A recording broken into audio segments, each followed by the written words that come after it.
Николай Бронников, главный приз конкурса «Я тут был» от компании «Ростелеком», получает за то, что однажды прогулялся по Сарапулу, внимательно вглядываясь в его архитектуру. Свою прогулку Николай оформил в проект и поразил членов жюри конкурса. Директор республиканского филиала «Ростелеком» Андрей Шперлинг сегодня признался, рецензируя работу участников, он засиделся до глубокой ночи, не мог оторваться и поверить, что столько удивительного таит в себе Удмуртия. Безусловно, это было действительно такое внутреннее желание тут же сразу побывать в одном месте, втором, более глубже проникнуться этой историей, рассказать своим детям, своим близким, друзьям. Конкурс был затеян не случайно. Его цель – пропагандировать внутренний туризм при помощи интернет-технологий. Блогеры первыми включились в проект.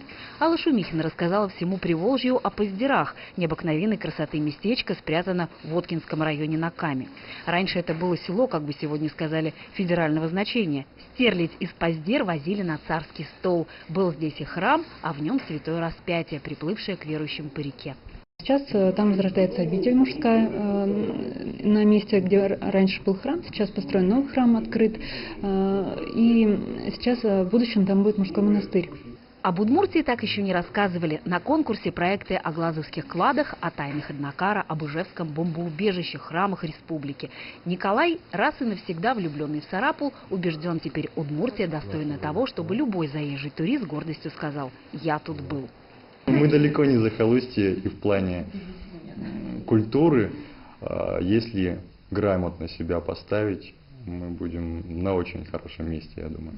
О том, как себя грамотно поставить, победители конкурса говорили за чаем в резиденции главы республики. И тоже не случайно власти региона делают ставку на такие конкурсы и активных пропагандистов Удмуртии туристической.